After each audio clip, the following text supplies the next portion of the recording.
મુજવણ હોય જો મલકની કુળદેવીને કહેવાય એ આવી માતા બેઠી હોય મઢમાં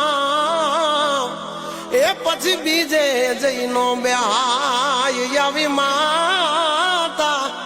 બેઠી હોય મઢમાં એ પછી બીજે જઈનો બેહાય